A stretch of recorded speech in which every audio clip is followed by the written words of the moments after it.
Sa makulay na mundo ng showbiz, ang mga artista ay hindi lamang hinahangaan sa kanilang talento. Kasama rin ng mga intriga at kontrobersya na bumabalot sa kanilang personal na buhay.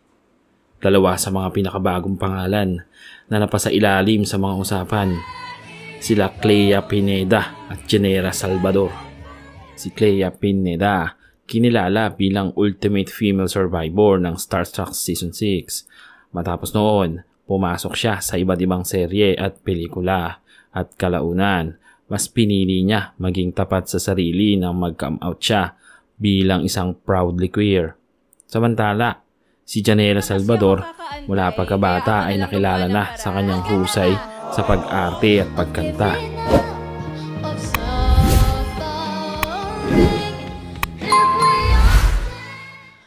Mula sa teen roles, umusbong siya bilang isa sa pinakakilalang leading ladies ng kanyang henerasyon.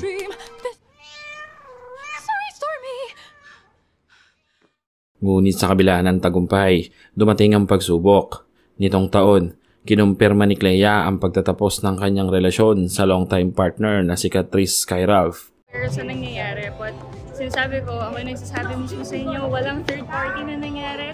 Yung closeness namin ni Janela, inevitable siya kasi magkasama. Isang balitang ikinagulat ng kanilang mga taga-suporta at nagbukas din ng pintuan sa mga iba't ibang espekulasyon. The third party issue, come on guys, tama na. Sa gitna ng intriga, isang pangalan ang biglang lumutang, si Janela Salvador, dahil sa kanilang pagiging malapit at madalas na magkasama sa ilang okasyon. Kumalat ang haka-haka. Si Janela ba ang tinutukoy na third party?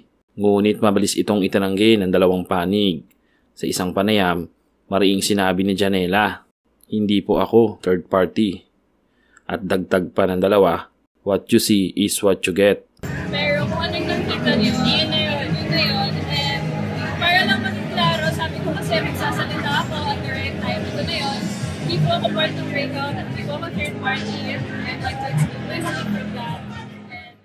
Isang malinaw na pahayag na naglalayong tapusin ng mga maling akusasyon. Ngunit sa social media, hindi mapigilan ng mga tao na magbigay ng kani-kanilang opinyon.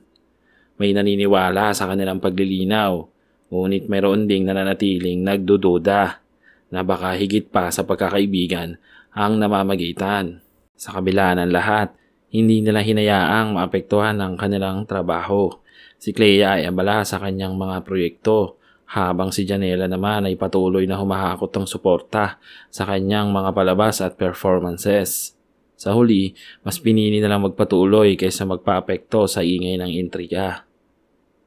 Kaya nananatiling tanong, sa likod ng mga ngiti at paglilinaw, hanggang saan nga ba natin makikilala ang mga artista? At hanggang saan din kaya ang ating karapatang manghimasok sa kanilang personal na buhay? Sa huli, sila lamang ang tunay na nakakaalam ng kwento. At tayo, mga manonood, ay nananatiling saksi sa pagitan ng katotohanan at intriga.